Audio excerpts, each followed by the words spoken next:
Hey there, pedagogy students. Well, today we're going to look at some answers to some of your questions from last week's online forum on Microsoft Teams, which I encourage you to keep trying to ask me questions over the next 2 weeks, held Monday and Wednesdays from 10 to 10:45.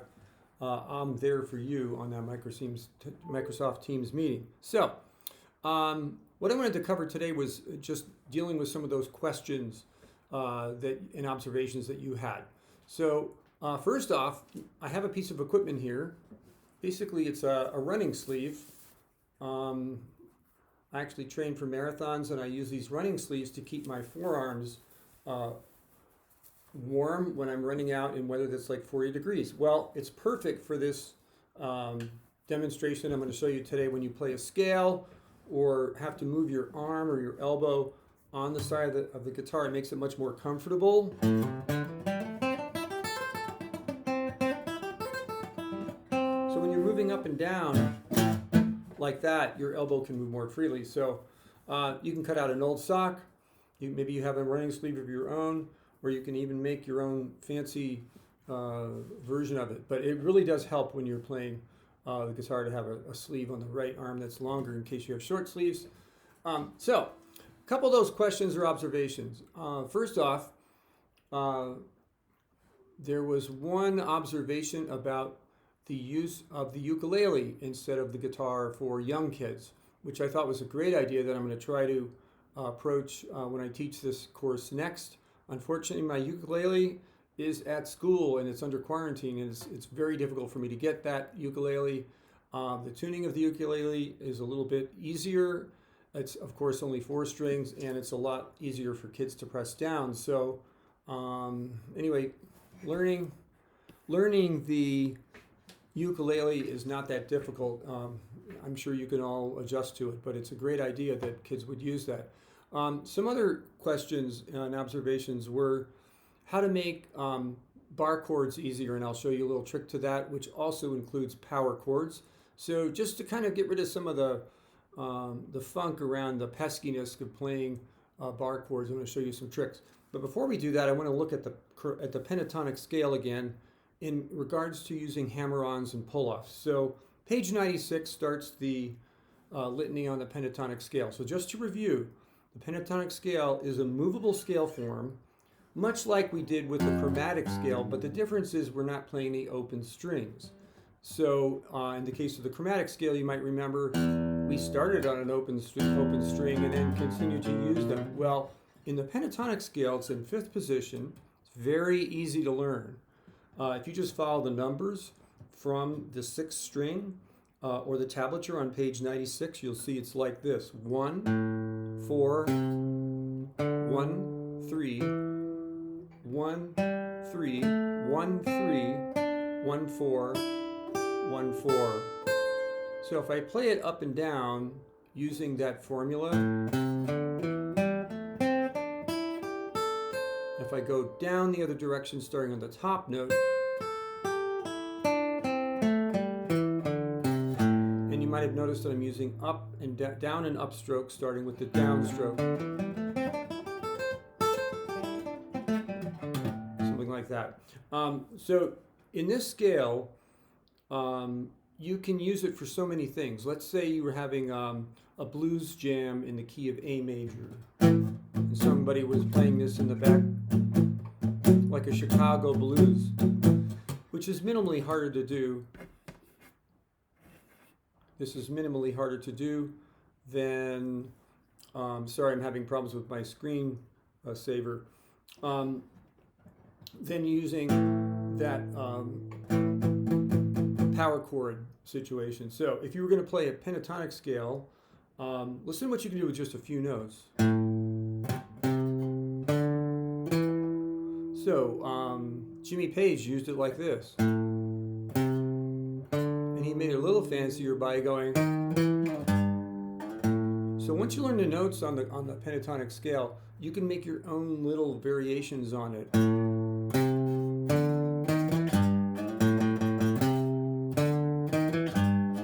There's many different varieties of things you can do in the pentatonic scale. If someone was giving you that, you could do those notes that I just showed you in any order you want. Now, some little tricks are you can bend the notes. And when you bend a note, you just kind of put more pressure on it and go downward on a steel string or upward. And you can even monkey around with some of the in-between notes. For instance, between the A and the G, there's a G sharp. So there's lots of ways that you can improvise on the pentatonic scale. Stick to the basic thing and just learn how to do that up and down scale, nice and slow.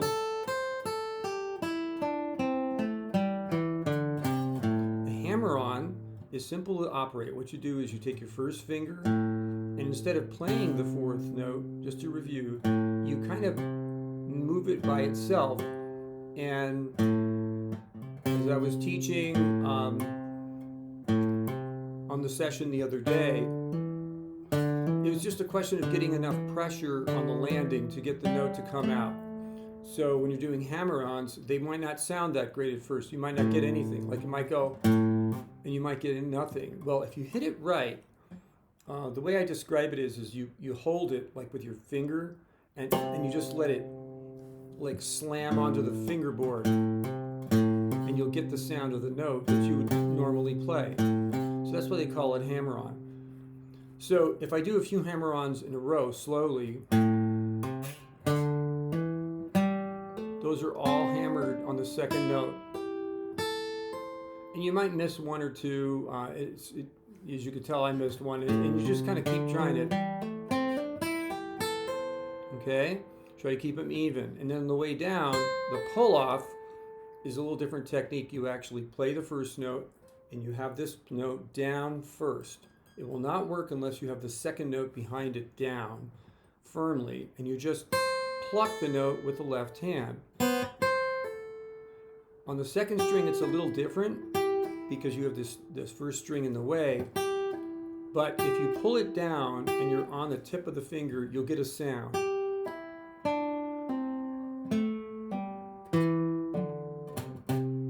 So what are they used for? All kinds of things, but basically it can make your playing sound a lot different, or combinations of it.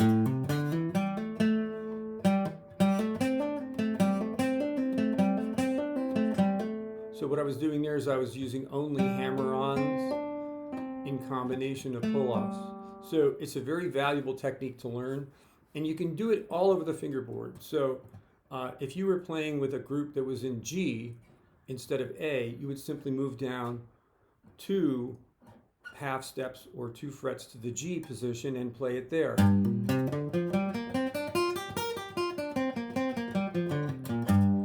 So if someone was playing in that kind of thing, it would work great. Another little technique you can use to spruce it up a little bit is to use little slides. For instance, if I had this note and this note, you could slide from the first note like that into the second one. It's kind of like a hammer-on, only it's with one finger. So even just with like 3 notes, you can sound really pretty good if you know what you're doing.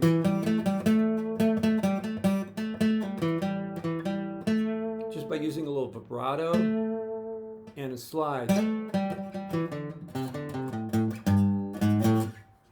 Anyway, that's a little bit about the pentatonic scale with the hammer-ons and the pull-offs. The actual exercise that I want you to do would sound like this.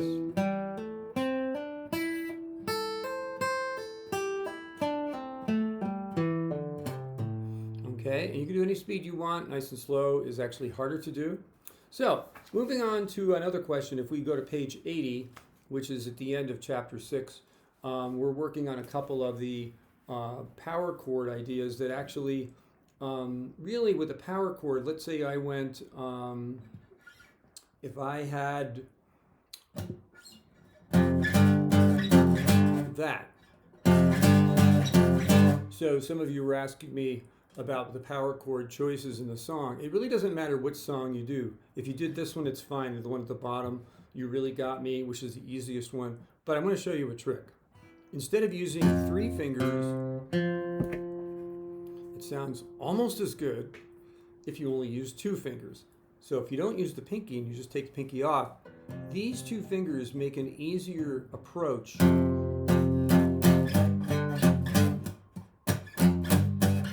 So just using 2 fingers, the root and the 5th, will give you a power chord.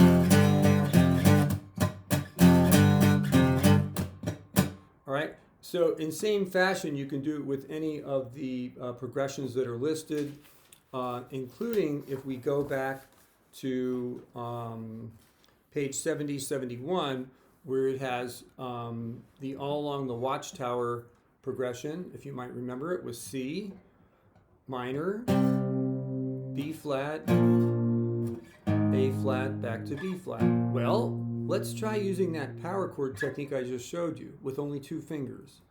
So I'm only going to use the C, which is on the 8th fret. I know you gotta count, right? So you have to go from E, half steps all the way up. And if you have half steps all the way up from E to C, you're going to find yourself on the 8th fret. That's where your C note is.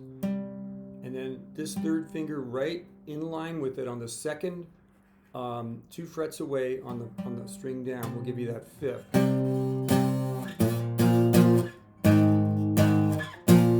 So that progression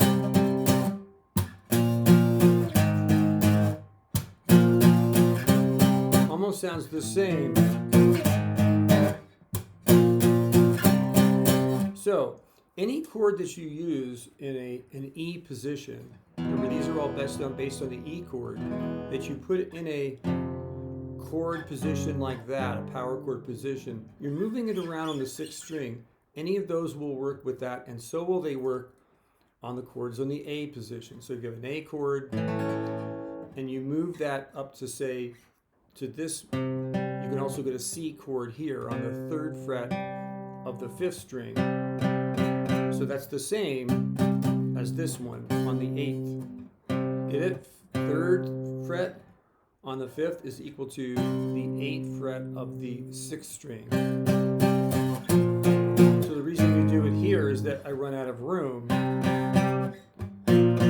See, I can't go any lower. So you have to kind of learn the power chords on the 6th fret position, 6th string position, sorry, and the 5th string position. So be clear about it. I'm using the 5th string on the 1 and then the 3 on the 4th string.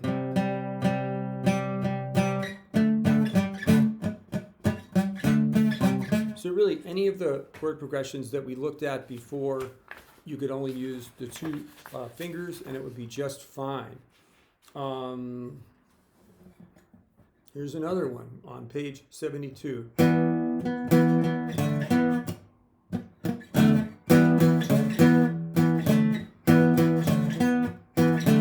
That's E to D, back to E to D.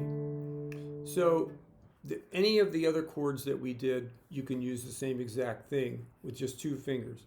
So power chords are just that. The power is created by the root of the note, in this case the G, and the power of the 5th reinforcing the note. If I have a C note, a C chord, I can do it here on the 3rd fret, because that's a C, and the 5th there. There will always be a 5th relationship if you are the next string up with the 3rd finger there. Now, doesn't that look a lot eerily similar to our pentatonic scale that I showed you at the beginning? Notice that in that A, the 5th note, 1, 2, 3, 4, in this case the 4th note since it's pentatonic. So the 5th note is very, very handy to know in any of the bass note patterns that you're using. If this was a D, the A would be the 5th note. So that's why you see that similar pattern used by guitarists. And if they want to put the whole chord in, you can, but it doesn't really add that much on a steel string guitar if you're playing that chunky style.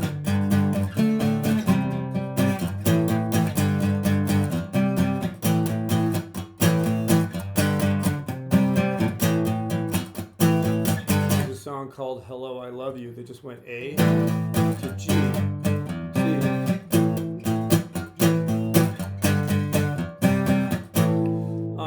One little difference between that and playing a full chord is if you're playing a power chord, you can get away with just a downstroke in the right hand. You can get actually quite a bit of speed going just down. So anyway, those are a couple little tips to help you with those pesky bar chords. Just turn them into a simple power chord, or even the power chords themselves. Don't play the whole power chord, just play a 1 and a 3. Really is a lot easier to move around, easier to get a good sound, just as good. And keep practicing that pentatonic scale without the hammer-on and pull-offs. And then as you get more comfortable, add those hammer-ons. Even if you get one, it'll make you feel good. You go, yeah, hoo! I got a slur. Wow, that's cool. You get 2 for 1. You play it here, and you get the second note with that finger. You can even do it like that if you want. Wow. Or you just do it with one finger, on and off. So when you see a trill done on a guitar, that's what they're doing, is they're doing a hammer-on followed by a pull-off. Isn't that cool? So you can sound like you're really fast and dangerous, and that's what the game's all about. Until next time, keep practicing.